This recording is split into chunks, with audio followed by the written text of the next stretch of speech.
Cidade da Inovação.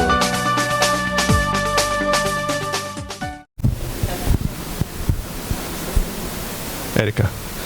Bem, pessoal, primeiramente eu gostaria de agradecer, então, a Érica pelo excelente conteúdo, né, que você trouxe para nós aqui, dando uma visão geral dos vários mecanismos de fomento, recursos humanos também, o programa RAI também, que é um programa importante, né, que nós temos no Brasil para fomentar a inovação com talentos para inovação, né, e o Arthur também, não só pela apresentação, mas também pelo resultado do banco, né, ou seja, esse resultado nos últimos anos, de fato, ele demonstra aí uma potência que nós temos aqui no Estado do Espírito Santo para poder financiar a área de inovação, né.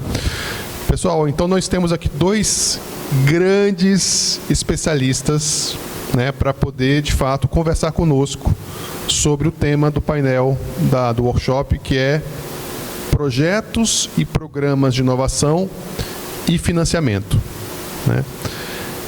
Quem gostaria de levantar a primeira pergunta? Vamos aproveitar, hein?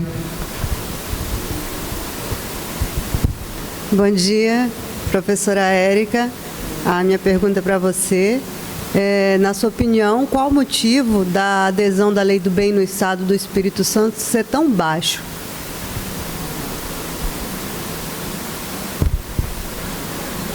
Ela está no microfone. Você conseguiu escutar, professora Érica? Agora ou vai continuar? Pode ser. Tá. Então, qual o nome? Qual o seu nome? Deise. A Deise. Deise, do Polo de Inovação.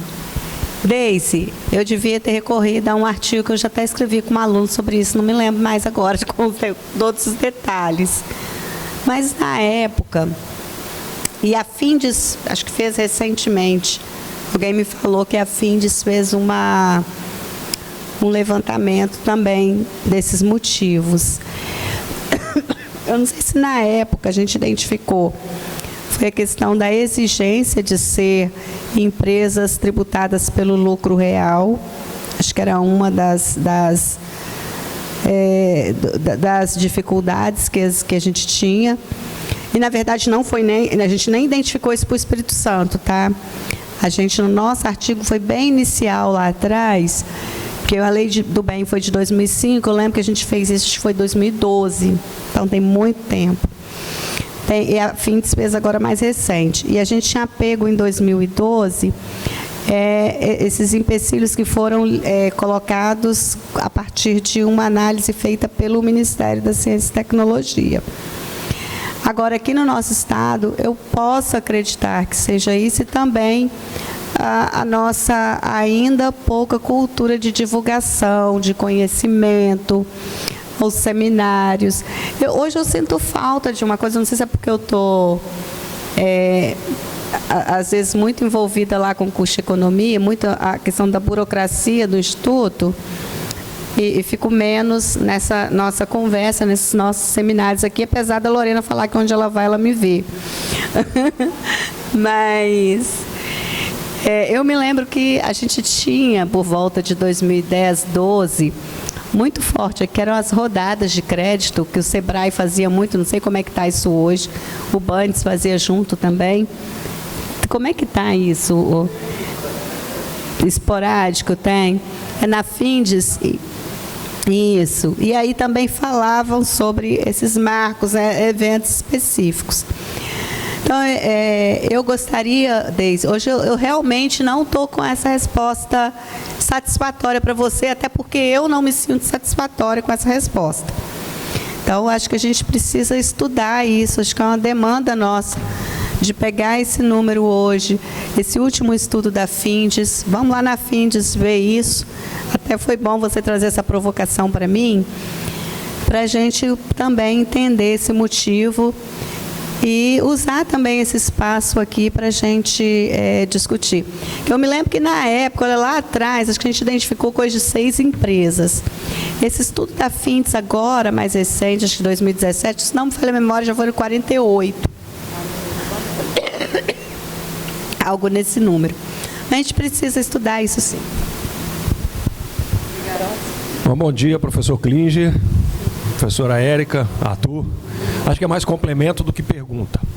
A professora comentou sobre a possibilidade de financiamento com o Banco do Nordeste. Sim. E enquanto estive à frente da Facto, nós tivemos projetos com o campus Nova Venécia, que foram contemplados, de desenvolvimento de aplicativos para produtores rurais e alguns projetos na região do Espírito Santo, que estão na região da Sudene, foram submetidos, foram aprovados e foram geridos por nós, inclusive com a interveniência da Facto. E me recordo até que a experiência foi na época, tão interessante com o Banco do Nordeste, que a Facto passou a operar também produtos financeiros com eles. E sobre a discussão da lei de inovação, do marco legal de inovação, nas pesquisas que tenho feito, que vim fazendo para o doutoramento, a rede precisa discutir muito isso. Existe muita controvérsia, muita coisa mal esclarecida de um lado, do outro, do órgão de controle, de quem opera, de quem financia. Então, a gente tem que discutir muito o marco legal da inovação. Não significa que ele não precise passar por atualizações. Eu acho que, inclusive, já deveria passar por atualizações. Atualizou em 2018. Mas ainda carece, pelas entrevistas que eu venho fazendo, carece de mais atualizações, né? E o Bandes, antes de entrar no Instituto, tive a experiência, estava na indústria, e fomos contemplados com o Invest, num projeto bem robusto para a indústria na época, e o Bandes foi lá e financiou o projeto, e a indústria hoje está aí de vento em popa. Então, assim, a gente tem que realmente buscar essas fontes de financiamento. Só para complementar aí a conversa de hoje.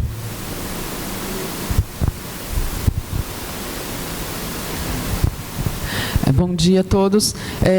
Nara Calimã, do LabGES, Laboratório de Inovação da CEGER, do governo.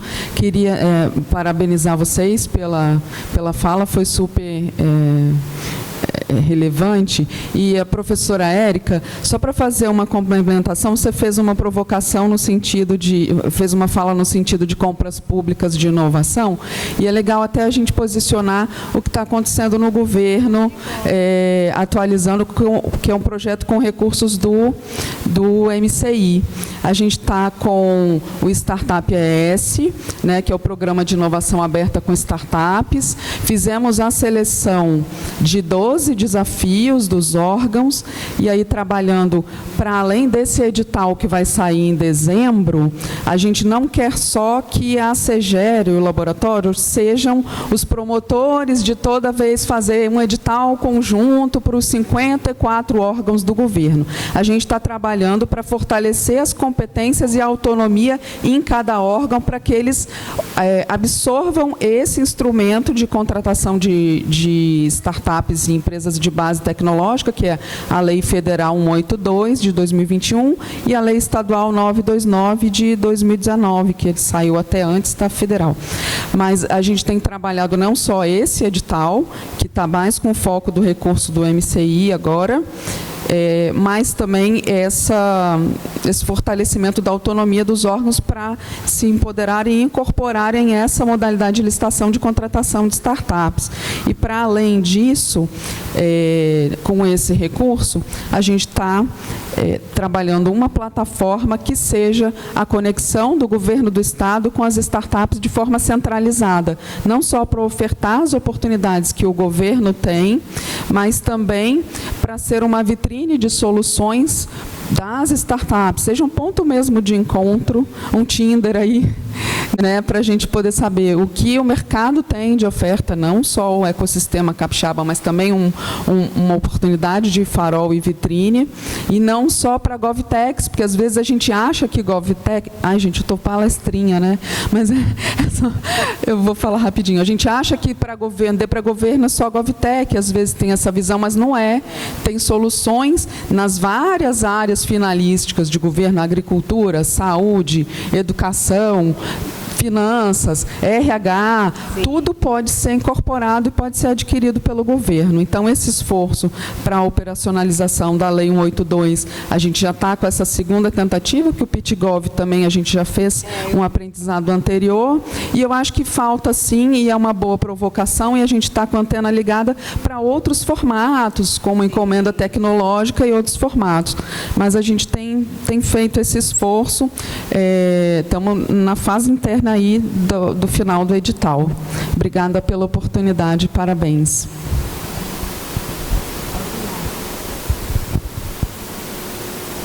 Só fazer uma pergunta antes. Algumas semanas atrás, eu tive reunião em Brasília para buscar recursos de fomento para a cidade, né, e para os projetos. E um dos atores que eu fiz a conexão foi o pessoal da Softex, né, que é um ator super importante, relevante para projetos de inovação, especialmente na área de TI, nas áreas digitais. E o dado que foi apresentado sobre o Espírito Santo foi assustador. Ou seja, temos uma única empresa no estado que fez uso ao recurso da Softex nos últimos anos. Então a pergunta, até pela provocação do Klinger, né, que foi mencionado sobre temos que buscar fontes de fomento para poder fortalecer o estado, o que vocês, como especialistas, pensam, né, sobre esse cenário, Softex, digitais, né? Ou seja, a nossa tese é economia verde, economia azul, utilizando tecnologias digitais e tipo Tex para alcançar esse resultado esperado. Como que vocês enxergam esse cenário e o que nós poderíamos fazer para poder atrair recursos de parceiros tão relevantes como esse, como a Softex, né, para o Estado do Espírito Santo, tendo aí, Arthur, o Bandes como um ator relevante de fomento, de financiamento e inovação.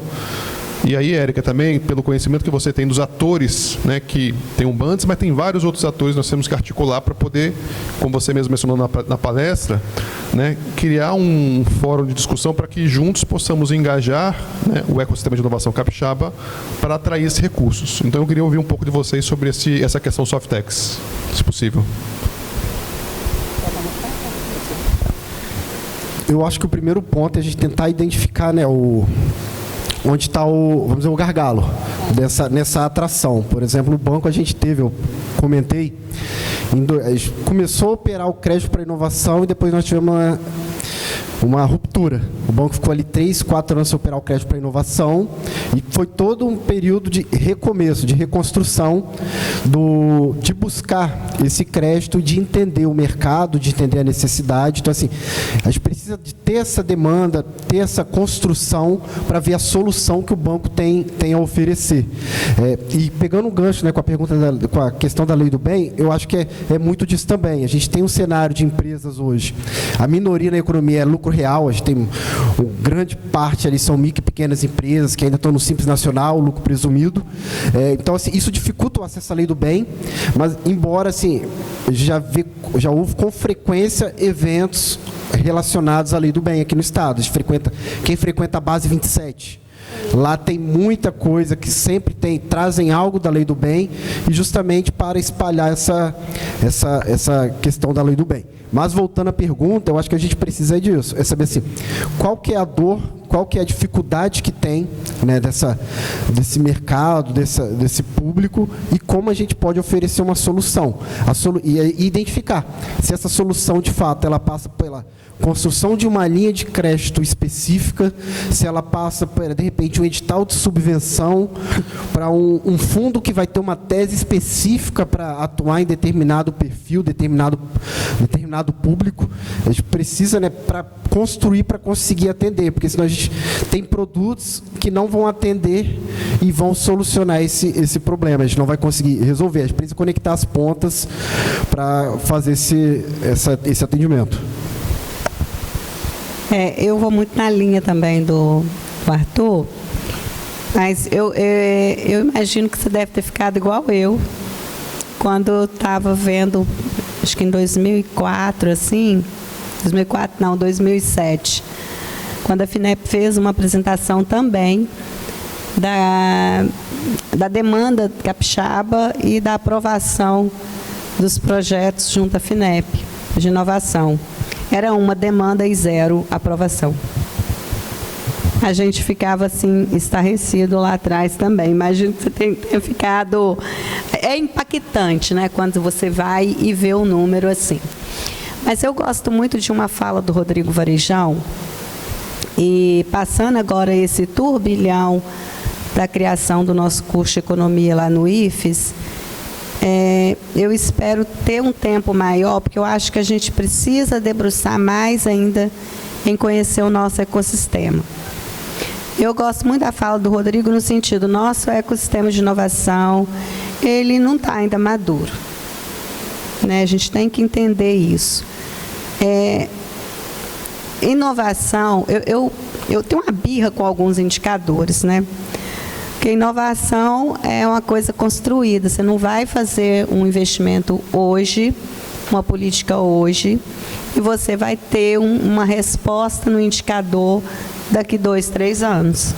Uma resposta que a gente gostaria de ter.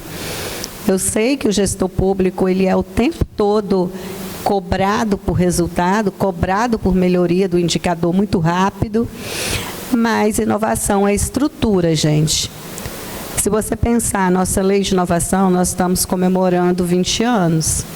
A Bayh-Dole dos Estados Unidos é 40, são 40, então, sem contar os outros marcos legais que eles têm à nossa frente, né, a Revolução Industrial e tudo. Então, o que a gente é, em termos de tempo, de história nisso, face ao mundo, né, e face até ao Brasil também. Então, assim, ainda o Espírito Santo, em termos... O Espírito Santo não tem nem... O censo mostrou, não tem nem 4 milhões de habitantes, né? Então, ainda é pequeno. É uma coisa que eu valorizo demais no FUNCES, que eu acho fantástico, o FIP, que é investir para trazer empresas de lá para cá. Acho que a gente tem que robustecer o ecossistema, tá, Rodrigo? Tem que dar densidade. E uma coisa, as empresas nascerem e ficarem aqui também. Porque quando cresce um pouco, vai também para fora. A gente ainda tem essa situação relacionada à nossa economia, em muitos casos. Então, acho que esse seu estarrecimento, foi um estarrecimento que eu tive lá atrás, parece que ele não, em alguns segmentos ainda não passou, mas acho que a gente tem que continuar, tem que persistir. E até porque, vamos pensar bem, essas empresas que pegam os recursos hoje no Espírito Santo, elas estão relativamente hoje confortáveis em termos de recursos para inovação, as pequenas. Quando você vê, por exemplo, você conversa com algumas empresas que estão ali o tempo todo na FAPES, às vezes elas têm FAPES, elas já conseguiram bandes, já conseguiram algum recurso na FINEP, e às vezes elas estão falando que eu já não tenho perna mais para determinados recursos. Então, assim, a oferta hoje está suficiente para um grupo que é conhecido, que é daqui da Grande Vitória, me parece, mas a gente tem que ter estudos, porque a gente não pode falar sem estudar, me parece há um olhômetro que a gente está relativamente coberto. E por isso, talvez, deixamos passar as oportunidades de fora. Mas a gente não pode esquecer da força que a gente tem no interior do estado, né? Eu tirei uma foto aqui da chegada do Bandes no interior do estado. É importante, você tem lá Jaguaré, mas é uma. A Soretama, não vi Linhares, não me lembro agora quantas. Mas, assim, pela força que a gente tem no interior, a gente tem como alavancar com empresas também no interior do estado, né? A gente tem polos importantes em Linhares, em São Mateus, em Cachoeiro, de Norte Açúcar, Paraó. Então, assim, acho que falta densidade ainda, muita sola de sapato ainda que a gente já gastou, então ainda vai ter que gastar para poder disseminar, para poder buscar e trazê-los aqui também, né? E, por exemplo, eles já vieram aqui dar palestra, apresentar os produtos? Então, como que a gente vai saber sozinha a empresa? Já vieram? Então, mas fica restrita a Grande Vitória, geralmente, né, Lorena? Então, não vão tanto que eles vieram aqui. Então, vem 1, 2 vezes, às vezes não tem uma regularidade também, né, Rodrigo? Então, acho que a gente precisa estudar melhor isso. Vamos fazer as perguntas aqui, eu e o nosso amigo Eduardo Varnier, né? Vou me apresentar aqui rapidinho. Meu nome é Humberto Broto, trabalho aqui na diretoria de extensão do IFES e agência de inovação também, né? Primeiro vou direcionar uma pergunta, creio ser rápida aqui para o Arthur, depois eu faço para a Érica, que é um pouco mais complexa, Érica. Vamos lá, Arthur, eu queria te perguntar rapidamente o seguinte: se hoje vocês têm um canal de mentoria para a gente acioná-los, né, para que o IFES, por exemplo, possa acioná-los a acompanhar, né, projetos que nós temos aqui por alguns programas, por exemplo, pelo programa da incubadora do IFES, por um novo programa que a gente está fazendo aqui, que eu atualmente estou coordenando, o Programa de Apoio à Inovação. Né? Então, seria importante a gente tentar ter essa oportunidade, né, de fazer, se assim puder ser feito, né, um canal de mentoria específico com vocês. Para a Érica, eu até quero agradecer porque você nos trouxe elementos importantes na sua palestra aqui, em relação ao seu conhecimento de que, né, é endêmico nosso, né, essa necessidade da gente conhecer, né, o grau de invencionismo que a gente tem aqui, né, o que a gente está, vamos dizer assim, como é que o nosso comportamento, as invenções em relação a outros lugares no país, como você até nos trouxe, né, essa comparação de avaliadores, né, de São Paulo, e a gente tem que lembrar disso, que são várias os ativos de propriedade intelectual, por exemplo, que precisam ser observados de maneira diferente. Você olha para a patente, né, e pensa que essa invenção que se busca o reconhecimento na instituição, que se busca o reconhecimento perante o mercado, precisa ser realmente validada até em nível mundial, mas quando a gente fala de programa de computador, por exemplo, né, a gente pode ver um mercado trazendo outro nível de disputa, né, por essa... vamos dizer assim, por esse lugar ao sol do empreendedor, né? Então, quando eu pensei em colocar para você uma pergunta, já que a gente precisa ter um olhar mais carinhoso com o nosso, com essa questão endêmica mesmo, né? Como que a gente também consegue, além desse esforço de disseminar na instituição, né, perante os nossos pesquisadores e tudo mais, de disseminar todos os nossos esforços para a cultura da inovação acontecer, como é que a gente pode, né, trabalhar justamente assim, olha, nós temos uma gama de oportunidades, né, desses investimentos, como você já trouxe aí, né, e fazer com que, na prática, né, eles procurem realmente, ter esse alcance, né? Para que essa visão de maturidade seja galgada ao longo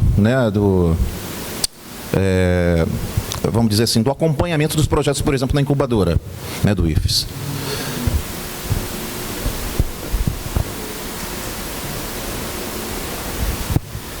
A questão da mentoria, né, que você comentou, como a gente poderia conectar. Teria que pensar em algo a ser construído, né? Porque como assim a gente atua nos projetos de inovação por meio de FIP, por meio de crédito, por meio de financiamento, assim, esse é um banco, né? Esse é o nosso cerne, a nossa atuação. Então, para algo mais que parta para mentoria, para essa aproximação, eu acho super válida, mas eu acho que algo precisa ser construído. E a gente tem até alguns produtos da própria FINEP, né, que privilegiam que há taxas diferenciadas para financiamentos de projetos que tenham relação com o ICT, com instituição de pesquisa, com instituição... Então, assim, eu acho que é importante e é possível fazer algo que, né, que junte as pontas. Mas hoje, especificamente, eu desconheço. Assim, não, pelo menos na minha área de crédito, na área que eu atuo, não há nada parecido, mas é algo que pode ser avaliado. Então, quanto à questão da demanda, né, por esses recursos, a gente brincava muito, né, que nós estávamos lá atrás. Em 2007 eu estava na FAPES. A gente fazia muito evento. Era sempre as mesmas pessoas da inovação. E a gente falava assim, caramba, que dia que o Espírito Santo vai estar bem denso, bem com muita demanda. O dia quando a gente falar assim, abrir um edital e a gente não lembra mais o nome das empresas de cabeça. Eu acho que a gente já está quase evoluindo, já evoluiu bastante, porque tem muita empresa nova aí que eu realmente não conheço mais. Mas ainda é pouco, tá? Ainda é necessário fortalecer muito essa demanda, até porque eu gosto muito de ter um volume muito grande de projetos para avaliar, porque a gente tende a ter uma... Bem objetivo da pergunta. Quando os agentes veem que tem uma demanda maior, tende todo mundo a melhorar um pouco a qualidade dos projetos, né? Então, assim, isso é importante também, até para robustecer mais complexidade, porque essa foi sempre uma grande preocupação minha, principalmente com o recurso da subvenção. E essa é uma pergunta que às vezes eu faço quando eu estou avaliando algum programa de inovação. Eu faço a seguinte pergunta para o sujeito: você faria o projeto sem o apoio governamental? Porque se ele fizesse o projeto sem o apoio governamental, não precisa do governo. Em tese, né? Talvez ele disse que faria, mas não faria naquele momento, perderia o time da inovação, por isso que até avaliar isso é complexo. Mas, enfim, a resposta a essa pergunta para mim, Humberto, é trabalho, cara, não tem jeito. É continuar trabalhando, fazendo seminários, ofertando os recursos, buscando as empresas e falando todo dia. Não tem outra saída. Eu penso, no meu ver, não existe outra saída. E trazendo as pessoas de fora para cá também, né, para poder ficar sempre falando, para estar sempre martelando. Não tem segredo, é trabalhar.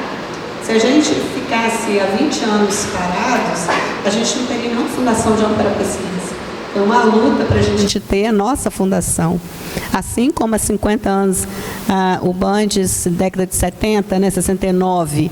Então, assim como há 50 e poucos anos atrás, se não tivesse uma força muito grande da sociedade capixaba, a gente não teria hoje um banco de desenvolvimento no Estado com tanta expertise desenvolvida ao longo do tempo, né?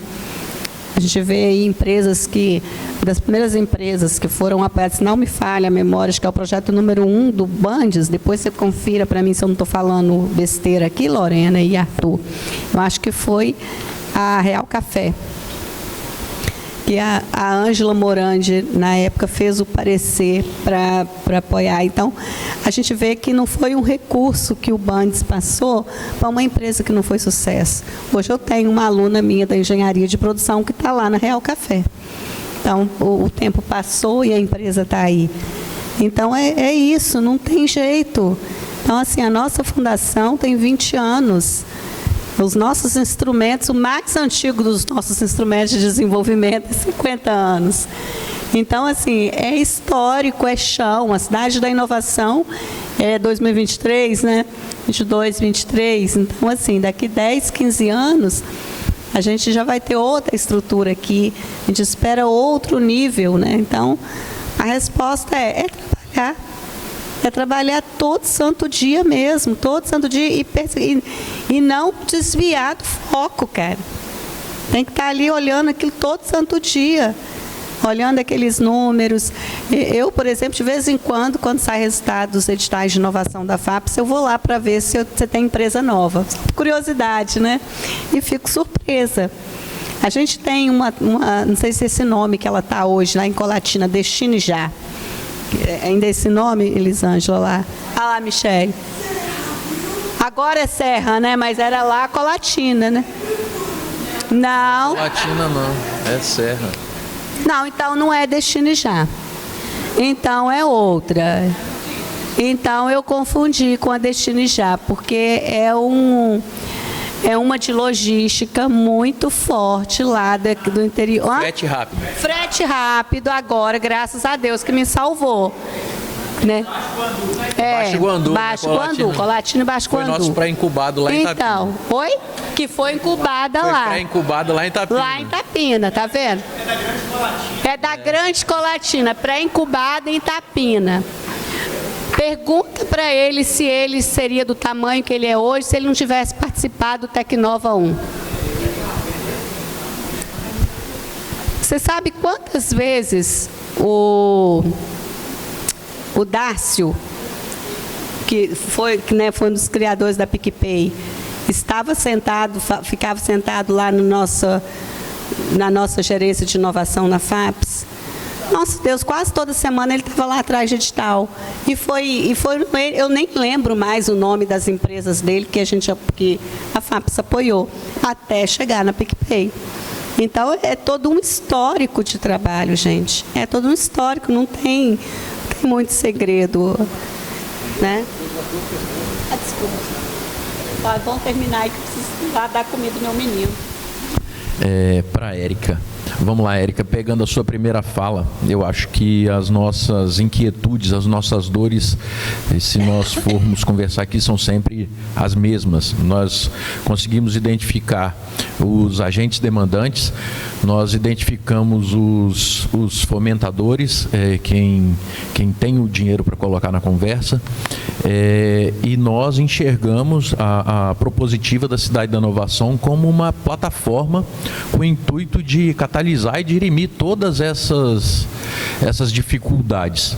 Então, a minha pergunta vai para você, enquanto docente e ativa na inovação, a curto prazo, o que a gente pode fazer enquanto Cidade da Inovação, fazendo o link, igual você falou, criando o evento de hackathons, colocando essa galera para poder criar conteúdo novo, para poder criar soluções rápidas, inovadoras, que a gente consiga linkar esses demandantes, não os mesmos, como a gente sempre vê, corriqueiro, a gente vê o nome das mesmas empresas, colocar esses demandantes ao que o Arthur fala, a essa linha de fomento disponível, para que nós consigamos subir esses nossos indicadores.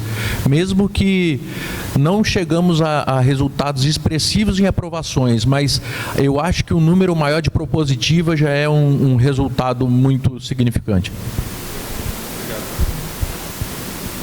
Eu acho que quando a gente fizer esses eventos aí, tipo um hackathon da vida, por exemplo, aqui, essas semanas de Startup Weekend ou algo do gênero, a gente já tinha que ter junto uma rápida exposição desses ofertantes de recursos. Eu acho que já seria uma boa, assim, você fazer um período rápido, né? Porque o evento é muito rápido, mas mesmo assim ter um bate rápido até para conhecimento. Eu acho que esses meninos precisam disso, que a Cidade de Inovação pode oferecer isso. E sempre ter alguns momentos com essa garotada, com noite de algum evento que seja mesmo, aqui tem espaço, né? Um bar, alguma coisa nesse sentido, com essas empresas, com as empresas com seus possíveis desafios, os ofertantes desses recursos, coisas rápidas assim, mas assim, regulares, sabe? Vamos estabelecer um calendário regular de discussões aqui, de apresentação do que temos, o que está acontecendo hoje no Brasil em termos dessas ofertas. A gente tem um colega nosso aqui do IFES, que hoje ele é presidente do Sindicato das Teles. E ele também é outro, Marcos Adolfo, está lá cheio de recursos também para passar, e de vez em quando ele está falando com ele aí agora, né? Então, manda um abraço para ele. Ele fala para mim, Eriquinha, não é possível que o Espírito Santo não demanda nada. Aí eu falei, você veio aqui falar? Aí ele fala assim, eu mandei para o diretor de não sei o que do IFES. Ele não falou, não. Falei, meu filho, o diretor do IFES manda isso para todos os campi. Mas você acha que a gente vai ter condição de ficar parando as aulas ali para fazer essa sensibilização? Não é todo mundo que é uma louca que nem a Érica, que para a aula e bota o menino forçado para se inscrever no hackathon da vida, pega a turma toda na sexta-feira, né? Hoje a aula vai ser no Base 27. Não é todo professor que faz isso, gente. Não queira exigir isso de todo professor, que você não vai ter isso. Então, assim, eles precisam também estar aqui, ver as nossas estratégias de divulgação. O hackathon fora tem um efeito. O hackathon, do jeito que você coloca para a gente aqui, o IFES fazendo vai ter um efeito ainda mais forte, eu acredito, né? Porque a gente precisa ter, né, esse acompanhamento interno, tal como aconteceu com o Decolagem com a nossa parceira da Tecnitória. Né? O programa da Decolagem pela Tecnitória, assim, está sendo acompanhado, né, como um programa de resultado agora. A gente conhece um pouquinho de Decolagem? Eu não cheguei lá, não. Estou quase fora. E eu acho que a gente precisa, assim, estabelecer um canal de comunicação. Então, eles fizeram um canal de comunicação interessante com a EDP, né? Se alguém puder me lembrar de outros também. Então, assim, traz a demanda, né? Produz um edital e faz com que, né, internamente essa busca aconteça. Foi assim que aconteceu pela vitória. Bom dia, Leonardo Duarte. Eu estou iniciando uma startup, né, incubada na Tec Vitória, e eu quero colocar assim, uma posição minha, né, em relação aos financiamentos. Tá? O que acontece?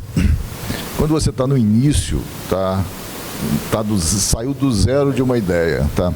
E aí você quer evoluir essa ideia, primeiro desenhando, depois prototipando e até chegar no momento de você fazer o MVP. Tá? Esse processo todo, tá, é um processo demorado, custoso, tá, e demanda até uma equipe, tá, que o empresário, quer dizer, o futuro, né, empresário precisa e não tem. Então ele tem que correr por vários meios, tá? Tanto de financiamento pessoal quanto de oficinas de bairros, tá? Para que o produto dele seja, vamos botar assim, prototipado. Então esse período todo, tá, é esquecido pelo financiamento, tá? E isso é muito importante, porque principalmente na área acadêmica, que os estudantes estão a todo vapor querendo criar alguma coisa, tá? E aí eles têm tempo, mas não têm dinheiro, tá? E se isso fosse pensado como uma estratégia, né, governamental até, de incentivar isso, tá? Seria, eu acho, um ponto muito relevante. Claro que aqui dentro, que eu tenho acompanhado aqui a Cidade da Inovação, isso vai acontecer aqui, tá? Mas é uma questão de tempo, tá? A gente espera que isso aconteça, tá? Mas eu queria a opinião de vocês de como isso poderia ser resolvido, ou se tem alguma ideia nesse sentido. Como é que é o nome dele? Leonardo. Então, diariamente a gente se depara com situações parecidas, até com empresas, né, que estão passando um período de incubação, e é sempre aquela preocupação que eu falei na apresentação, entender qual que é o momento de acesso ao crédito para financiamento, porque em determinados estágios, de fato, se for um estágio muito incipiente ou estágio inicial, aí a gente não entra com um financiamento, a gente tem outras opções, como recursos de editais a fundo perdidos, recursos não reembolsáveis, FAPES, FINEP, tem a opção dos fundos de investimento e participações, alguns com tese que aceitam empresas nesse perfil mais inicial. Porque quando a gente fala em análise análise bancária, análise financeira, por mais que a gente seja um banco de desenvolvimento, nós somos muito mais sensíveis a risco do que um banco comercial tradicional. O nosso objetivo é cumprir a missão de promover o desenvolvimento econômico do Estado, e não que o lucro não seja importante, ele é muito importante para o banco de desenvolvimento, a gente precisa sustentar e pagar as contas. Só que, ao contrário dos bancos comerciais, a gente não visa pura e simplesmente a maximização do retorno do acionista. A gente quer promover ali o desenvolvimento, e a gente entende que é importante fomentar todos os tipos de atividade. Só que a gente esbarra no fomento, quando a gente pega empresas em estágios muito iniciais, da questão da análise de viabilidade econômico-financeira do projeto, questão de garantia, questão documental. Às vezes são estudantes iniciando a carreira, que não tem lastro patrimonial para um financiamento bancário. Então, assim, são situações que, por mais que um banco de desenvolvimento ele seja sensível, está além da nossa atuação. Porque, acima de tudo, a gente está no mercado regulado pelo Banco Central, um mercado altamente regulado. E a gente fala que as pessoas, a comunidade, acham que a nossa margem, a nossa flexibilidade, ela é maior do que, de fato, ela é. Só que não é isso que acontece. Na verdade, a gente segue matriz de crédito e risco, a gente segue parâmetros estipulados pelo Banco Central, onde cada cliente, cada projeto tem um score. E a gente tem pontos que trazem que geram essa nota fiscal de matriz de crédito e risco, que, de fato, para uma empresa em estágio muito inicial, que ainda não teve um produto validado, testado, que não entrou no mercado, não está faturando, dificulta. A gente tem a questão de não tem ainda uma previsibilidade do retorno financeiro, de viabilidade econômica de fluxo de caixa, a questão da garantia, como eu falei, e aí é para isso, meio que para suprir essa lacuna, que vem os editais a fundo perdido, a recurso não reembolsável, justamente para atender. E quando a empresa ela já vence essa primeira etapa, a gente já consegue ter uma previsibilidade, ter uma visão de fluxo de caixa, já consegue construir um cenário, aí a gente vem com o financiamento. Porque o financiamento, por mais que a gente tenha taxas excelentes, ele precisa ser pago. Senão gera uma dor de cabeça para o banco, para o sócio e para a empresa. Então, a gente tem todo esse cuidado, mas a gente está num ambiente bem regulado e que a gente tem menos flexibilidade do que gostaria. Eu queria rapidamente falar um pouco, vou tentar ser bem breve aqui, mas eu estou doida para estudar isso, para achar um aluno que faça um trabalho para a gente, diferenciando quando um projeto foi desenvolvido por um grupo de empresários que se dedicaram 100% ao projeto e um grupo de empresários que tiveram que fazer o lá e cá. Eu entendo demais a sua dor e sou solidária a ela, porque eu tenho ouvido muito os empresários colocarem a dificuldade que tem de se desenvolver um projeto, porque você tem que pagar as contas. Os boletos vencem e as agências de fomento não pagam por esse período que você fica na fase até de desenvolver a ideia. Você pega um centelha, vamos pensar um edital de centelha. O que é o edital de centelha? Desenvolver, você bota lá, eu quero desenvolver essa ideia tal. Não chega nem a desenvolver o produto, Você vai até no protótipo, você já cumpriu a fase do centelha. Só que para você desenvolver um protótipo, meu filho, você precisa parar. Você precisa sentar e precisa ler, e precisa estudar, e precisa testar mercado, isso demanda tempo. E as suas contas estão chegando, você tem que pagar. E aí a FAPES bota lá, mas a FINEP, 60 mil para você desenvolver essa ideia, mas esses 60 mil, você que está desenvolvendo, não pode ser remunerado. E aí o que aconteceu, que os empresários relataram muito comigo, o seguinte, eu tinha expertise para desenvolver, a ideia era minha, e eu tive que usar o dinheiro para contratar alguém que não sabia fazer para fazer. E aí o que aconteceu?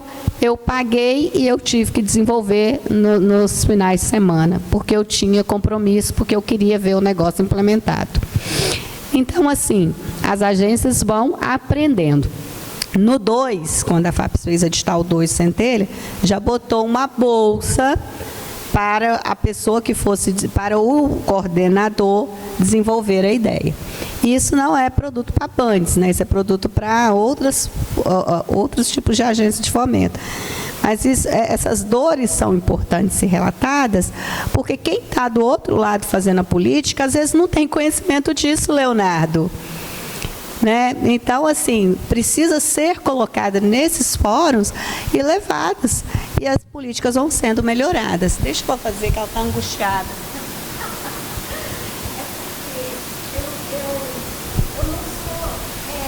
Vou te passar o microfone, mas eu peço para ser bem objetiva e curta, porque nós já estouramos o nosso tempo. Tá bom? Obrigado.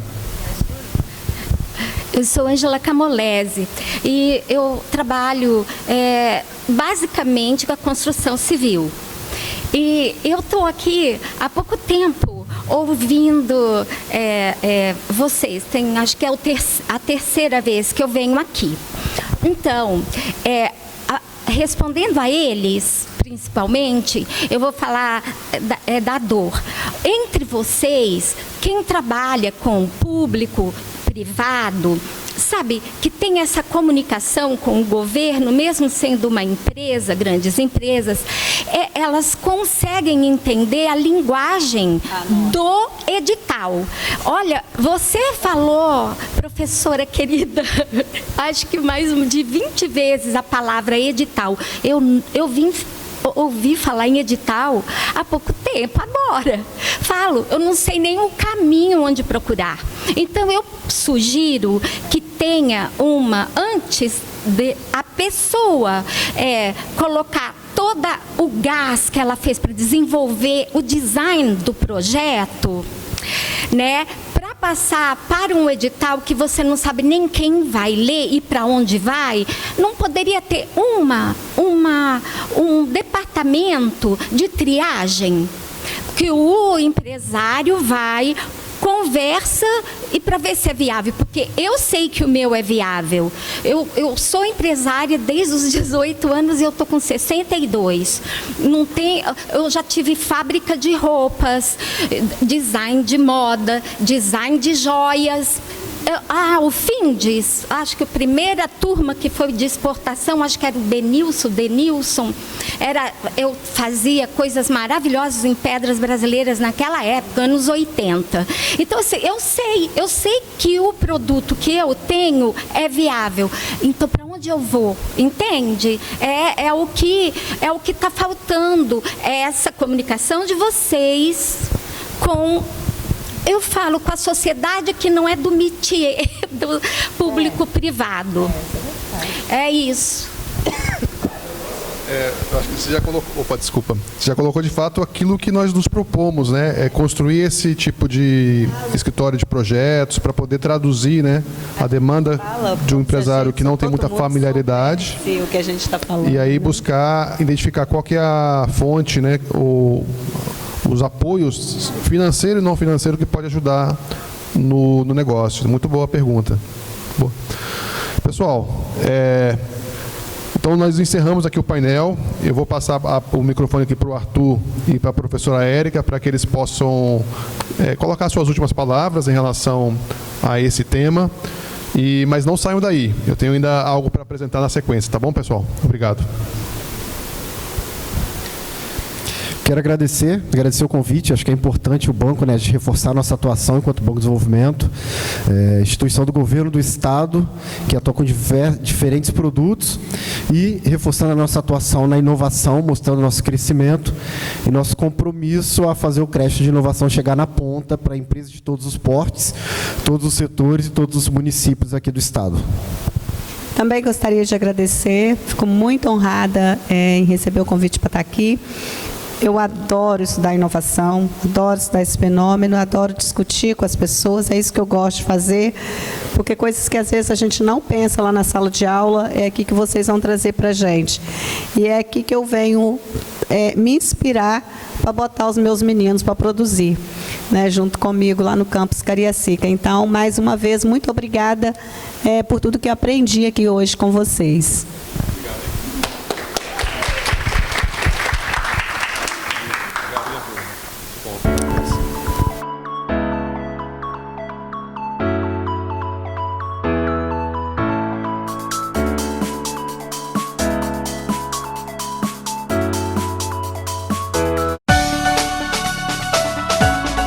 Cidade da Inovação.